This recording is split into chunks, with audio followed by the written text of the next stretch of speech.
السلام علیکم ناظرین، آپ دیکھ رہے ہیں KPN HD اور میں ہوں سمینا چودھری۔ JKLF اور KSLF کے زیر اہتمام عظیم کشمیری رہنما بابا خود مختاری سردار رشید حسرت کی 30ویں برسی کے موقع پر حسرت چوک سے یاسین ملک، شبیر شاہ، نعیم خان اور دیگر اسیران کی رہائی اور غیر ملکی افواج کے انخلاء کے لیے ریلی نکالی گئی۔ ریلی کی قیادت سپریم ہیڈ JKLF سردار رؤف کشمیری، چیئرمین سردار صابر کشمیری ایڈوکیٹ اور دیگر رہنما کر رہے تھے۔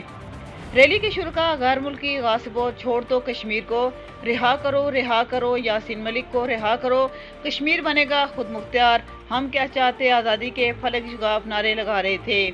بعد ازاں مقامی ہوٹل میں بابا خود مختاری سردار رشید حسرت کی برسی کی تقریب منعقد کی گئی، جس میں ان کی سیاسی اور سماجی خدمات اور جموں کشمیر کی آزادی کے لیے جدوجہد پر بھرپور انداز میں خراج عقیدت پیش کیا گیا۔ مزید نیوز اپڈیٹس کے لیے دیکھتے رہیے KPN HD۔